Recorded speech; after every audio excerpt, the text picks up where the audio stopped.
Salam lestari. Lestari. Halo lor, kembali lagi di Dia Tomlok Channel. Masih bersama saya Dia, Mas Bojo, Mas Alex Puji Winarto. Dan siapa ini ya? Ini murid, sahabat, teman, partnernya Mas Alex Purwo. 25 tahun nggak ketemu Mbak Dia. 25 tahun nggak ketemu. Namanya siapa Mas? Nama saya Romi Rianto, kebetulan tinggal di Jogja dan senang sekali sekarang Mas Alex Mbak Dia mampir di Jogja. Agendanya udah lama ya Mas, bener ya? Iya. Sebenarnya sudah lama. Iya. Kelakuannya saya Kang ya. Ini loh COVID ini ya, banyak mengganggu. Mas, jenengan kan udah 25 tahun ini toh kenal sama Mas Alex ya kan? Nggak ketemu deh, nggak ketemunya 25 tahun, berarti kenalnya mas berapa tahun gue? Udah tahun berapa itu ya? 93, 94, 95, 96. Kurun waktu itulah kita 4 tahunan kami. 97 terakhir ya. Jenengan teater juga berarti? Iya, jadi nah ini langsung cerita. Jadi kan saya dulu kuliah di Stikubang. Ya, kebetulan saya ketua pers kampus. Nah, kantor saya itu UKM kami itu berdekatan dengan UKM kesenian. Kebetulan kita punya teater namanya Teater Angka. Nah, sing mulang kuwi beliau sutradaranya dan pelatihnya. Nah, di sana pertemuan saya karena setiap sore kebetulan itu waktu kalau nggak salah mau lomba teater kampus ya, kalau nggak salah. Nah, kampus kami nyari pelatih dan saudara Mas Alex Purwo. Nah, yang menarik saya belum kenal karena adik kelas saya, teman saya banyak yang ikut, karena ada AA Patria, masih ingat ya, ada Noni yang cewek berapa, Teguh Sudiro sekarang di Tegal jadi anggota dewan kalau tidak salah yang dulu. Nah, waktu itu jeda. Nah, saya dari tempatku itu nyamping, loh orang latihan, kayaknya break, saya nggak tahu, mungkin karena waktunya. Nah, waktu itu kalau nggak salah skripnya apa, skrip kalau kita itu skenario pak, Skenario ya, naskah. Nah, itu tak cekel. Nah, kebetulan saya emang dulu SMK punya di SMA punya basic teater di Pati. Terus aku mulai mono dialog dewe. Nah, nggak sadar kalau nanti lewat. Itu kalau nggak salah, lah ngono kuwi dialoge. Gitu. Dipikirnya saya itu ikut melu. Itu. Nah, aku ya isin dong. Wong aku yang ikut dalam tim yang lomba. Nah, itulah perjumpaan dan wis melu sisan wae. Dan saya ingat itu RT0 RW 0 kalau nggak salah naskah yang beliau bawa. Jadi waktu itu kan aku lagi stresnya itu sudah dikasih contoh, sudah sudah dimotivasi, itu anak-anak banyak yang nggak bisa gitu loh. Jadi bagaimana mengucapkan dialog aja nggak bisa. Nah, harusnya kalau kita sudah mau lomba ada beberapa anak, ya nggak semuanya, tapi minimal tokoh-tokoh kunci ini dialognya bisa masuk supaya apa, layak ikut lomba. Nah, ini nggak dapat stres lah saya. Tiba-tiba ada orang ngomong, nah kan harusnya begini nih, kenapa dari tadi nggak ada yang bisa begini? Nggak taunya malah ini wartawan kampus. Ya akhirnya aklamasi ini masuk aja. Ya, itu perjumpaan sama Mas Alex Purwo. Terus gini Mas Alex ini kan pendaki juga. Ya. Nah, pasti jenengan waktu itu belum tahu kalau beliau juga pendaki. Sing kenal sama Mas Alex itu kan biasanya kan jadi ikutan mendaki gitu loh, karena kan beliau tuh kayak punya magnet yang bisa menarik. Wong aku aja bukan pendaki jadi pendaki kan gitu. Nah, itu sampai saya ya. Jenengan iya Banda? Iya, dari di proses itu kalau tidak salah pasca berteater ya, karena fase teater itu setelah lomba kampus kita juga sempat pementasan di Taman Budaya Surakarta. Itu sampai proses berteater sama Mas Alex sampai seperti itulah. Lalu kenal dengan teman-teman di IKIP.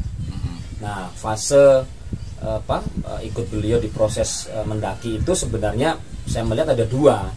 Yang mungkin bahasa beliau mendaki sebagai pendaki dan pendaki spiritual kalau mungkin bahasa beliau. Nah, saya melewati dua hal itu. Saya mendaki dengan pakaian biasa, gaya flanel, ngono kuwi nganggo ini, sampai yang mendaki tidak bawa apa tapi pakai pakaian Jawa. Itu dua-duanya pernah proses yang pernah saya lewati sama beliau. Mas, sekarang jenengan itu bergerak di bidang apa Mas? Apa guru, apa gitu? Kalau sekarang secara konteks fisiknya nggak nyambung dengan dulu.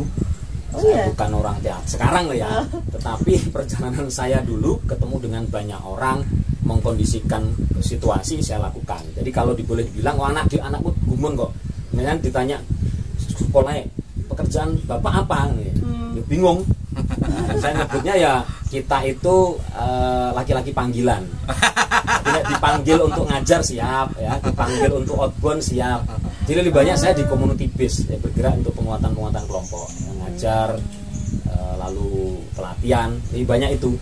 Nah disitulah sebenarnya yang dulu tak temukan, ya, karena banyak situasi tak terduga berjalan sama beliau di teater, di naik gunung, di spiritual, itu kan kondisi yang unpredictable, kita nggak tahu sesuk. Dan itu saya lihat betul. Nah, boleh cerita sedikit. Saya pernah melatih orang-orang yang mau pensiun dari Pertamina. Sing melatih waktu itu umur saya bisa dibayangkan. Mereka mau pensiun, mau usaha, padahal aku nggak pengusaha. Sing ngajar usia saya belum menikah, saya baru 25 tahun. Bisa dibayangkan mereka yang gajinya dulu sekian ratus juta. Nah ternyata ngelola diri itu yang dulu proses-proses itu bermanfaat. Itu yang kurasakan sekarang di kegiatanku keseharian. Berarti nek dipanggil buat ngajar-ngajar gitu, oke ya Mas? Iya, itu sangat-sangat seneng itu. Makanya laki-laki panggilan tadi, dipanggil ready. Covid ini aja agak terkurang, semua dilarikan ke online dan webinar. Mas ada ini enggak pengalaman mendaki gunung dengan Mas Alek yang sangat berkesan gitu loh? Berkesan gunungnya karena dari beberapa itu yang berapa kali kita sempat naik ya, dan mungkin berkesan ya Merapi sama Lawu. Itu baik yang mendaki fisik sebagai pendaki, ya saya pemula waktu itu gitu loh. Saya latihan menek gunung ya bersama beliau, diajar lewat Cemoro Kandang, Cemoro Sewu, Mudun Melayu itu ya sama beliau gitu loh. Itu yang sebagai pendaki biasa. Nah yang sebagai pendaki spiritual saya temukan juga di dua gunung itu, Gunung Lawu dan Gunung Merapi. Nah ini saya Mas, cerita Gunung Merapi dulu ini. Merapi. Nah nek pendakian biasa kan sudah umum lah ya, pendakian biasa ya seperti itu. Zaman dulu mendaki kayak gimana, gak duwe sleeping bag lah, gak duwe tenda itu kan ya, itu sudah inilah ya. Sedulur semua juga sudah tahu dari cerita-cerita Mas Alek. Lah ini yang mendaki ke Merapi secara spiritual, mendaki spiritual ini Mas. Ya. Itu tahun berapa Mas? Nanti mungkin Mas Alek bisa bantu Kang Alek. Kalau melihat rentang waktunya itu irisannya fase-fase Merapi meletus sekitar tahun 94 kalau tidak salah. Itu mau akhir ya, Oktober November kalau ya. Itu meletusnya. Nah proses kami sebelumnya, karena kalau boleh sharing, kita mendaki tentu lewat Selo ya, asalnya Kang ya. Lalu di Juru Kunci kita mendakinya tidak bawa apa-apa kecuali pakaian, dan pakaian itu adalah pakaian Jawa. Dari kita pakai blangkon, pakai sorjan atau peranaan, pakai jarit, pakai selop. Jadi bisa dibayangkan dari Juru Kunci kita naik. Nah itu kami lakukan, dan yang menarik itu kami sempat ketemu dengan, mungkin kami lihat orang BMKG, mereka bawa alat-alat kok. Mereka turun. Nah logikanya kan itu sudah harus bersih kan, tidak boleh radius berapa sudah nggak boleh naik. Itu malah kita mungkin dikira pelaku spiritual, mungkin dari keraton lah, atau dari apa, monggo gitu.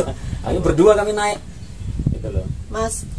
Itu kan ada Juru Kunci resmi gitu, Mbah Marijan. Itu kan jalurnya kan Kinarjo, bukan jalur yang Selo itu. Nah itu kenapa tidak lewat situ? Kenapa memutuskannya lewatnya Selo situ? Nah itu yang tahu mungkin beliau. Yang kedua mungkin juga karena kita kan home base kita dari Semarang. Dari Semarang. Mas Alek mungkin yang Kang Alek yang tahu. Sebelum sampai ke pendakian spiritual ya, ini harus saya ceritakan dulu backgroundnya. Jadi kami ini kan jalan di bidang spiritual ini sudah sebelum itu. Jadi capek, intinya begini, capek berguru pada manusia, karena kami ini haus ilmu ya toh. Kita kemudian ketemu sama seorang tokoh spiritual Jawa, Kejawen ya. Kejawen dia di Semarang. Beliau almarhum ini sekarang juga, Pak Sugeng dan istrinya. Sugeng. Nah, beliau memberi saran, kalau berburu pada manusia kayaknya kalian sudah cukup lah. Nah sekarang coba dianalisa, berburu sama manusia itu kan, kalau istilahnya kita bawa gula dan kopi yang enak, yang banyak, maka perlakuannya akan beda. Karena mereka masih punya tendensi, masih punya apa ya, sifat manusianya itu masih tebal. Nah, kenapa tidak mencoba berburu pada roh? Nah, berburu pada roh itu menjadi satu fenomena yang lain. Karena apa? Karena waktu itu kami tahunya kalau orang meninggal roh sudah bablas menyatu sama Tuhan dan tidak bisa dihubungi. Jangan-jangan ini nanti terjebak pada jin-jin yang suka usil, suka menyaru dan sebagainya. Jadi tidak serta-merta begitu kita berburu pada roh kita ke Merapi. Tidak, jadi ada prosesnya. Jadi mulai, kalau nggak salah kita ke Pengging dulu. Nah, ke Pengging dulu. Dari situ kita bisa membedakan ini memang bukan jin loh. Tapi kalau kami harus menjabarkan itu sekarang di sini, enggak ya. Enggak. Ini butuh apa ya? Anda harus merasakan dan membuktikan sendiri. Lalu silakan. Ayo mau bilang apa? Ini roh apa jin? Sudah, kami nggak mau tahu lah. Kamu menganggap ini jin ya monggo, tidak ya monggo. Tapi kami sendiri tidak bisa menganggap sama dengan jin-jin yang kami kenal. Nah, setelah dari Pengging terus ke Umbul Kendat, ada beberapa tempat. Kemudian kami ke Lawu dulu kayaknya ya. Lawu dulu. Nah, setelah dari Lawu baru ke Merapi. Itu ya. Jadi pada saat kita ke Merapi itu sebenarnya itu yang diceritakan Om Romi tadi itu bukan niat kami. Jadi bukan kami ingin mendaki terus pakai pakaian Jawa, itu tidak. Itu perintah, itu dawuh kalau dalam bahasa Indonesia. Jadi dipanggil. Gitu. Tak kirain ini, karena kan tadi Mas Romi kan cerita kan sering mendaki biasa maupun sering mendaki pendakian spiritual kan gitu. Nah makanya kan pikirku kan nek pendakian biasa itu kan ya kayak gitu lah. Aku mau denger ceritanya mendaki yang cara spiritual itu yang di. Jadi logikanya itu begini, saya kan sudah mendaki secara biasa. Lalu ngapain saya harus mendaki pakai jari? Rumit banget. Kenapa saya harus mendaki beralaskan selop?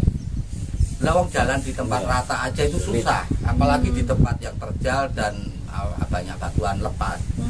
Gitu. Jadi kita nggak akan ngerepotin diri sendiri dengan yang aneh-aneh begitu tanpa tujuan yang spesifik.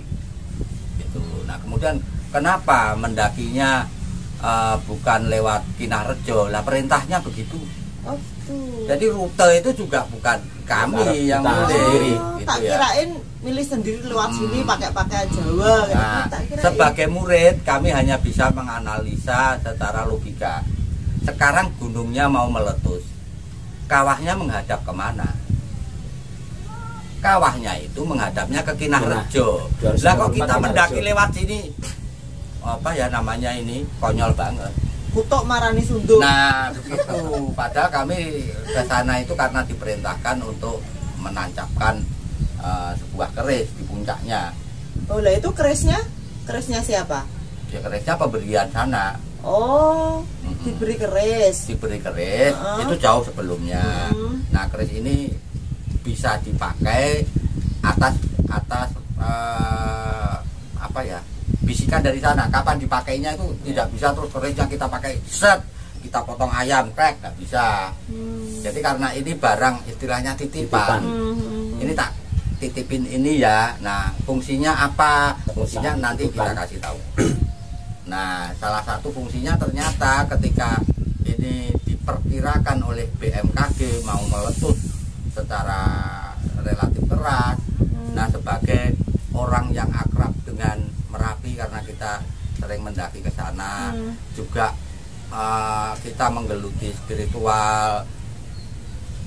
Ini nuraninya kan terketuk. Terus berdoa bagaimana ya caranya supaya tidak timbul korban. Nah berbeda dengan jin, roh itu sebenarnya juga tidak suka kalau sebuah letusan gunung ini mengakibatkan banyak korban. Mereka sebenarnya ngomong, jangan begini, jangan begitu, jangan begini, jangan begitu. Tapi siapa yang dengar? Kan begitu. Nah, kemudian timbullah kesalahpahaman. Wah, ini Merapi minta tumbal jiwa, minta ini. Sebenarnya tidak seluruhnya benar. Kadang-kadang itu karena keteledoran sendiri, kemudian diasosiasikan seperti itu. Yang seneng kalau ada kecelakaan, saya berani bertaruh, sebagian besar adalah jin. Roh itu tidak punya kepentingan terhadap itu, gitu. Dan mereka hendak memberi tanda, tetapi tanda ini tidak bisa melewati batas, ada etika, gitu.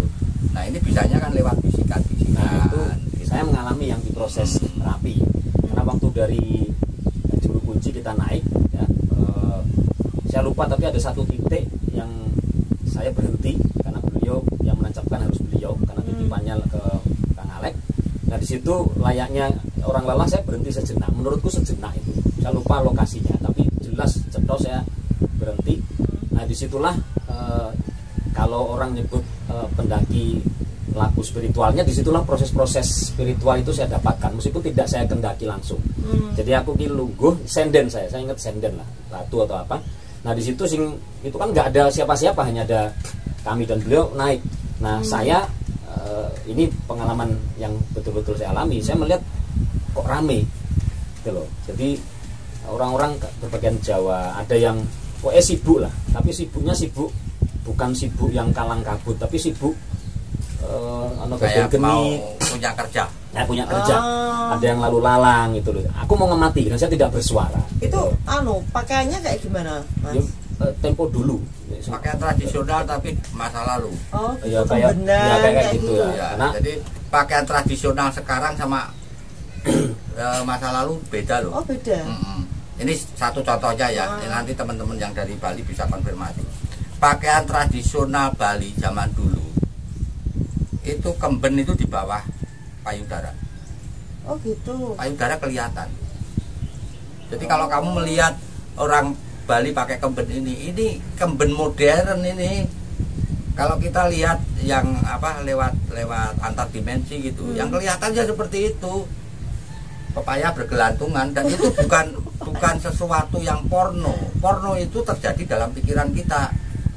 Gitu. Karena itu memang pakaiannya. Nah, gitu.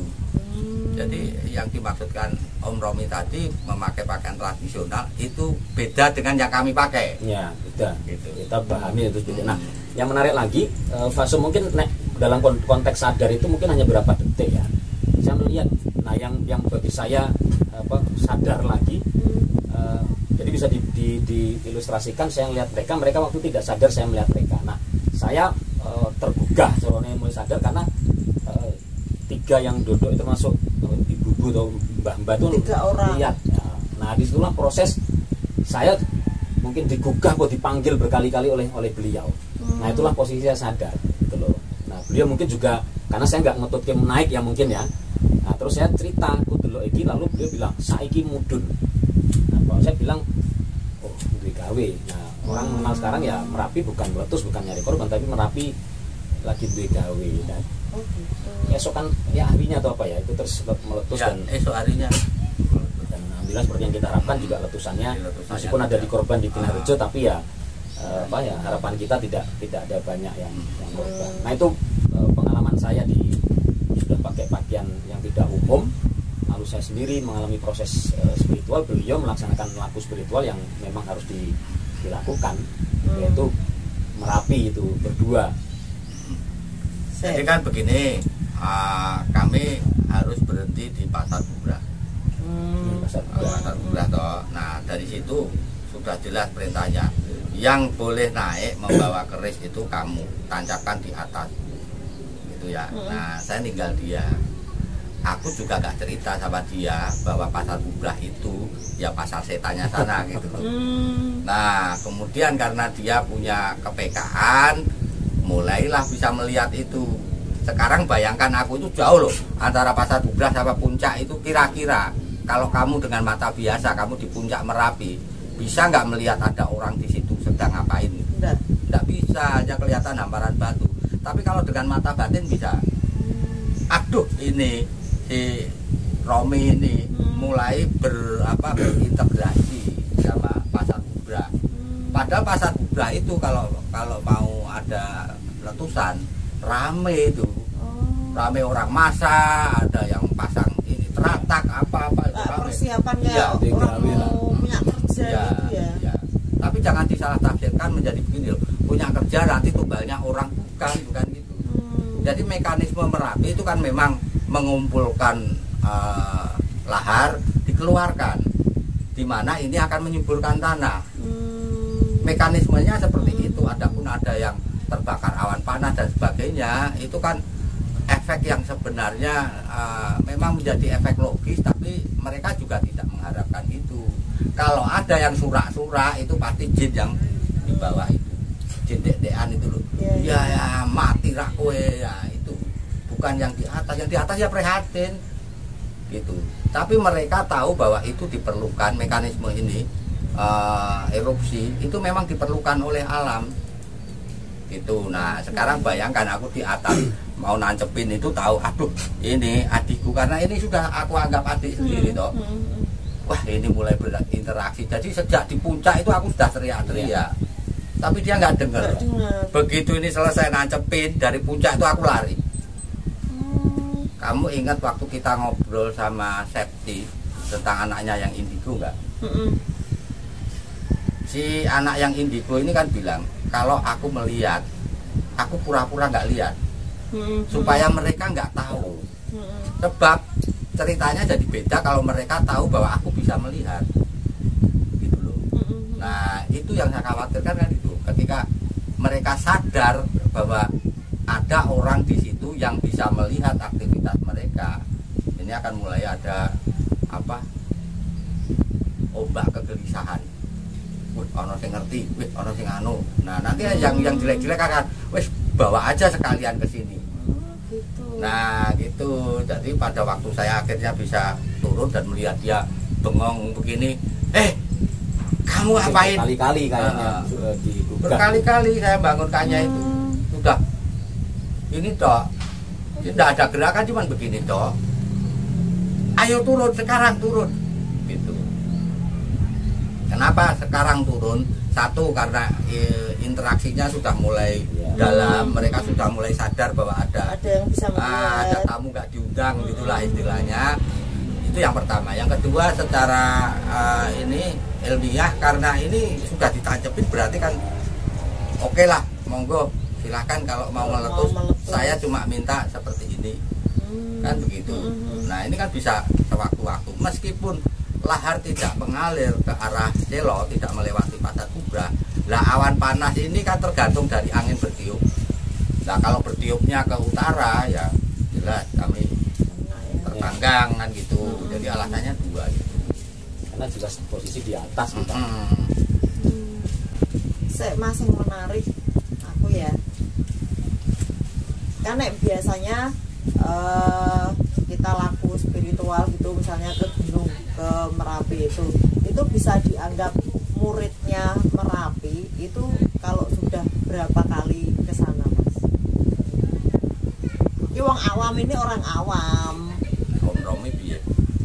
Nah, kalau misalkan ditanya, bukan masalah membedakan, ya saya ditanya merasa sangat dekat di Lau karena itu interaksi yang cukup lama dalam proses yang naik biasa, kena badai, corong Jawa Bian topo telung dino atau berapa di situ, itu kita alami gitu loh. Nah, dan saya melihat beliau pasti juga cukup bijak kan, dan mungkin juga kayak saya tidak akan jumawa merasa wah aku ini muridnya, itu mungkin tidak sepantasnya di level saya ngomong aku ini muridnya Merapi atau bahkan aku muridnya Lau, tapi bahwa saya secara pribadi merasa dekat itu kan ya, sangat beda gitu lah.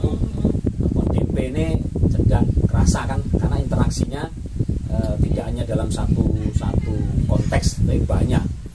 Sementara kita di Merapi mungkin volume kuantitasnya tidak sebanyak di Lau gitu. Itu juga mungkin jadi salah satu indikasi kedekatan. Soalnya kan jenengan kan juga dapat sampur untuk menemani Mas Alek ke Merapi gitu loh, berarti kan juga anak kan yo muridku kan gitu. Belum tentu. Oh belum tentu. Katakanlah begini, aku bapakmu ya, aku bapakmu, kamu sedang kuliah di Jakarta, aku sakit atau aku punya keinginan apa ya, terus aku kan bisa bilang begini, dia kamu datang ya secepatnya ya, aku kangen atau ada perlu.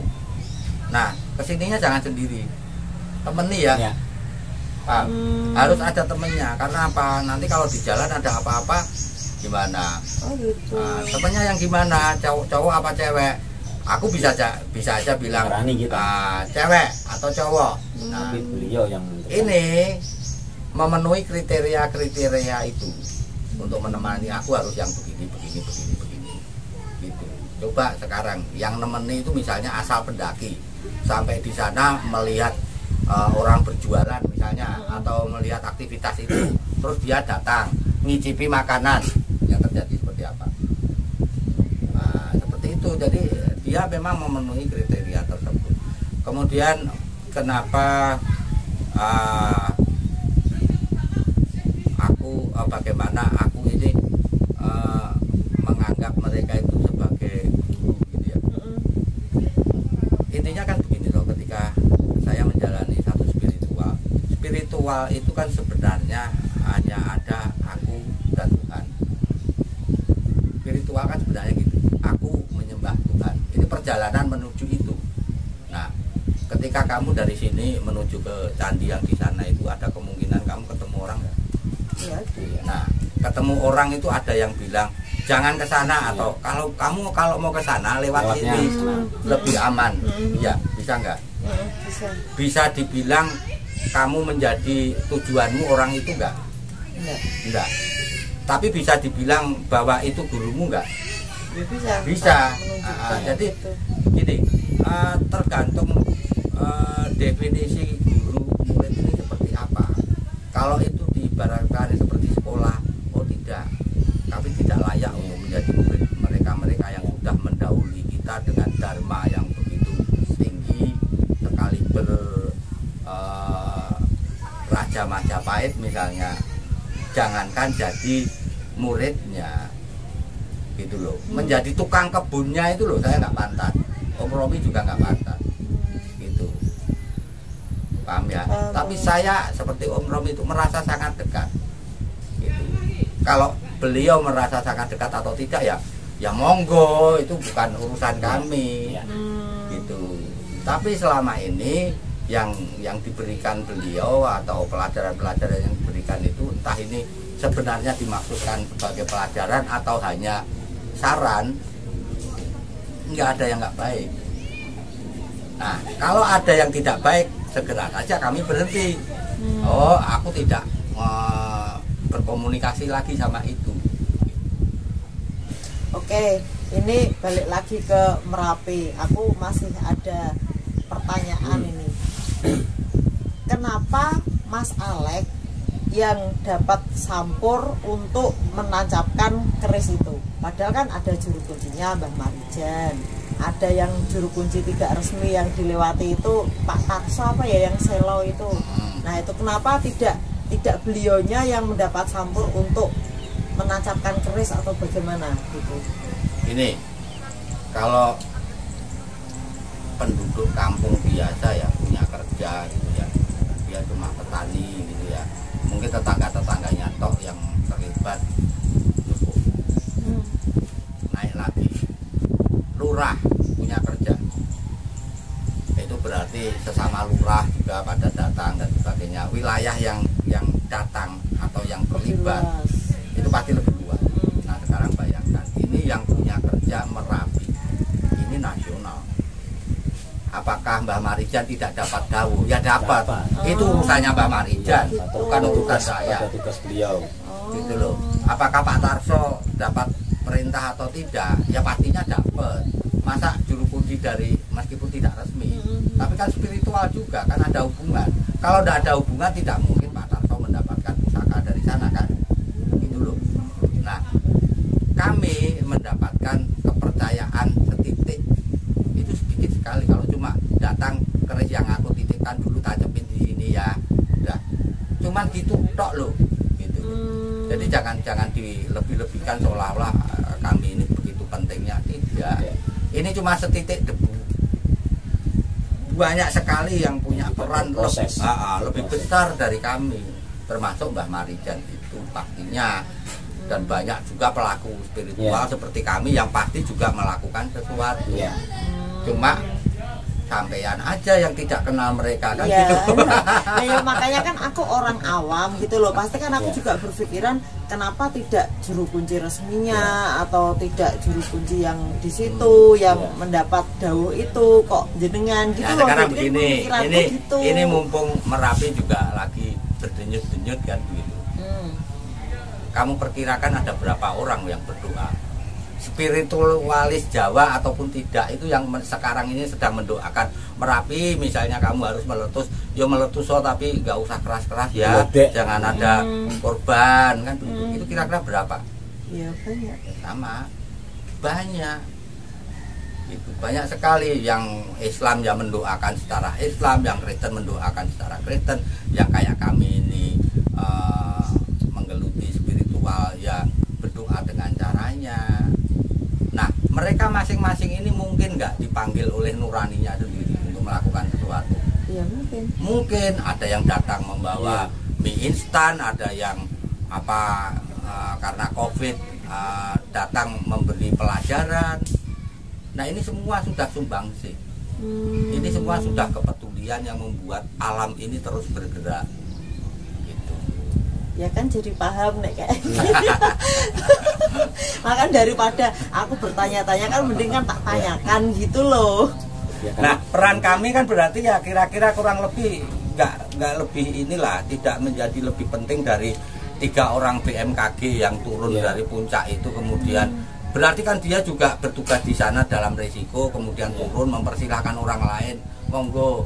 Ini dharmanya itu kira-kira ya malah lebih susah mereka gitu, lebih banyak mereka. Ya sekian dulu lor video kali ini, banyak cerita, banyak pengalaman atau pelajaran yang bisa kita dapat dari sini gitu. Terima kasih sudah menonton Diah Tomblok Channel. Salam lestari. Halo sedulurku semua. Nah ini kaos seri 2 diajak Diah Tomblok Channel udah launching. Sedulur semua segera gercep ya order karena tiap serinya cuman ada 25 pieces. Oke, cepat order sebelum kehabisan.